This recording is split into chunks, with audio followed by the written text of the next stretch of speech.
Hey team, thanks so much for joining me on this presentation. The key principles that I'm going to talk about in this presentation are related to 3D print construction tips.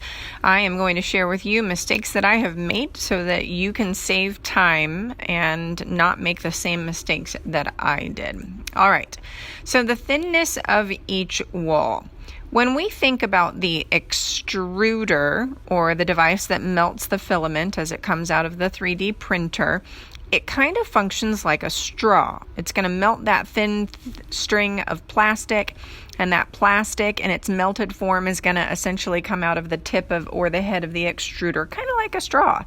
Now, if your design is thinner than the opening, it will be flimsy and it will not print well. So make sure that you think about the thinness of the extruder head and then any thin part that you design on your project. You don't want it to be thinner than the extruder. So this is what the extruder looks like. And the very tip, that little golden part at the bottom, that is classified as the head or the tip of the extruder. This device is in charge of melting the filament. So up at the top, over on the right, the filament is fed into the extruder. The extruder determines the heat so that the filament can be melted. It comes out in almost like a liquefied fashion.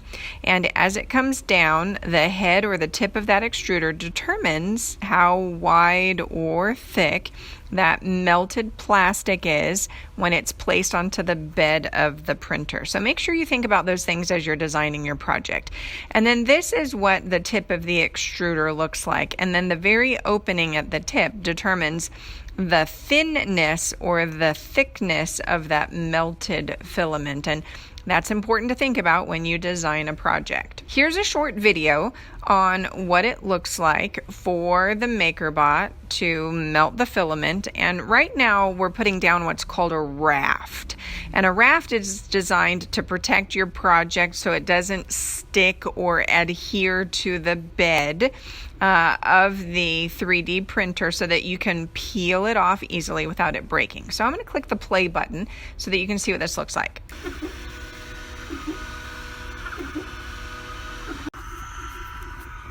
At this portion of the video, you see those hair-like, the melted filament is kind of hair-like, very thin strings.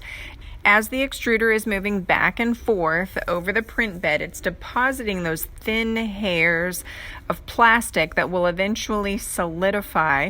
And then above the raft, this temporary throwaway protective layer, above the raft is where the actual project will be deposited. So as you design something, you're working inside of Tinkercad, and hopefully by this point in our lessons, you're a little bit familiar with Tinkercad. I've had an opportunity to show you those videos, and so you're somewhat familiar with this.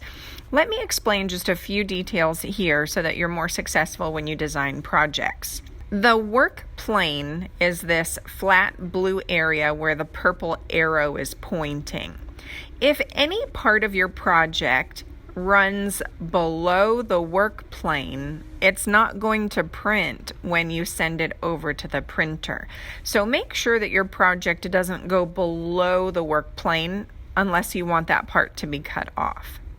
Another thing to pay attention to is that you need a stable base when you are printing something. And this particular project would eventually topple over and fall down, and your project would be compromised. That thin tip at the bottom is not stable enough to hold your print while the extruder is moving back and forth, depositing new filament. It's eventually going to snap and then fall down. And then I tend to use the phrase hot spaghetti. As that extruder is melting the filament and the melted filament, the melted PLA, that hot spaghetti comes out, it's going to turn into a wild mess of hard spaghetti eventually. So when you develop something, when you design something, make sure that the bottom or the base or the lower part of your project is wide enough, large enough, and stable enough to handle your print while it's printing. Whenever your teacher asks you to work on a project, she or he may guide you by telling you the overall size parameters. How long, how wide, how deep can your project go? Because you can't make something that's larger than the printer. The printer will eventually stop printing your project and it won't be completed. So pay attention to those size parameters when you are designing something. Now, one workaround for a really large project would be to break that project into pieces and then put it together like a puzzle or glue it together when you're finished. I will not supply glue for any of our projects, but as an engineer, in future projects, if you design something that's larger than what the printer can accommodate, you can be creative in those designs by breaking it apart, cutting it in half, or using some other creative methods. Overhangs and bridges. Those are two words that are important for us to understand when we design things. So in between the legs of this object, we would call that a bridge. And then the tail area over on the left where the arrow is pointing, we would classify that as an overhang. And you'll notice how at the end of the tail, it kind of looks like a hairy mess at the bottom. And that's because when you're depositing that hot spaghetti in the middle of the air, gravity is going to pull down on it, which is why it has this stringy look attached to it. Two options. Number one, or letter A, don't build something at a 90-degree angle so that something like this can happen. Your other option is to ensure that supports are added when your project is put through slicing software. Now, if you don't know what slicing software is, continue to pay attention because I'm going to talk about slicing software a little bit later in this presentation. Now, I mentioned the idea of supports. Without supports, a tree would look like this. You have hot spaghetti that's deposited in the middle of the air, and gravity's going to cause it to droop and fall down, and it's not going to land exactly where it's supposed to. And another thing to pay attention to is this stringing that we have in between these two projects. I'm going to mention why that happens in this next slide. So we use the word stringing to describe when you have little thin hairs that move in between two pieces that are printed at the same time. And there's a few reasons why this might happen. The temperature of the filament might be a little bit too hot. The speed of the print might be a little bit too fast. And then there's actually an internal fan inside of the printer. And if that fan has not been set to just the right speed, then that might be another reason. One item that I don't have on the screen is this idea of retraction, to retract or pull back some of the filament as it moves from point A to point B. And these really aren't necessarily issues that are a byproduct of your creative design. It's actually something that needs to be remedied inside of the slicing software. And you as the student in grades 3, 4, 5, and 6 would not be in charge of the slicing software. That's something that your teacher is going to take care of for you. As you think about your overall design idea, remember that you essentially have a moving hot spaghetti gun or a hot glue gun that's depositing liquefied plastic. And so either you need to orchestrate your design in such a way so that supports are not needed, or supports may need to be added during that slicing software component. Slicing software, what does it look like? How does it work? This is the MakerBot slicing software that we're going to use inside of our classroom, and your teacher is going to manage most of this for you. And the slicing software is going to analyze whether or not a raft is needed, so that orange area on the bottom designed to protect your print. And then the slicing software is also designed to evaluate whether or not you need supports. And supports are temporary plastic infills that are designed to be snapped off, broken away, and thrown away when you're all finished. So picture number 3 on the screen in front of you, 1, 2, 3, the one on the right that has green and orange. Those orange pieces, those orange bits right there are designed to snap out and to be thrown away. When the printer prints those, they're somewhat hollow, somewhat soft in nature, can easily be snapped out, and by snapping it out, it will not damage your print when it's all said and done. Let's go ahead and look at some vocabulary words so that way when we talk about things, we're using the same words.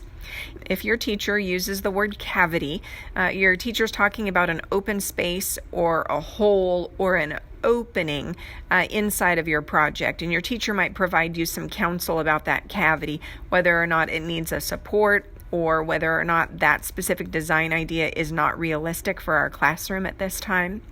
When you see mm, that refers to millimeters, and that's the standard measure for 3D printing projects in our classroom. Slicing software is the software that is used prior to printing to navigate any problems that might occur during the print. The print bed is the lower region of the printer or the floor area where all of that hot filament is deposited.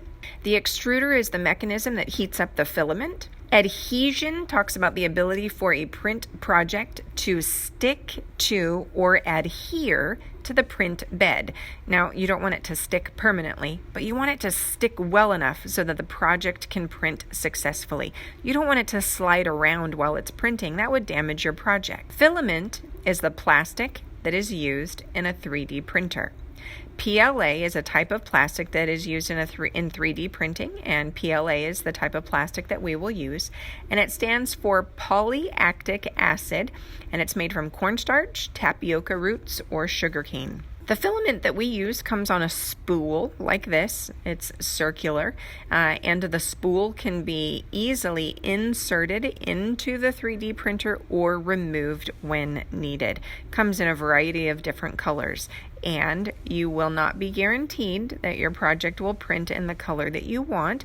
If you want a specific color, you're more than welcome to mention that, but your teacher cannot pull out a spool of filament every single time somebody wants to print a project. Your teacher cannot remove the spool and replace it with a different color every single time a print runs, because that's about a 3 to 5 minute process.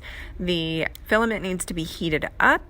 Then you pull it out, you remove the entire spool. It's a lengthy process. So just be satisfied with the color that you have access to for your project. Supports, I mentioned this earlier in the presentation, and these are the temporary bits that help make a print successful. Once the print is done, you can break those parts away and toss them.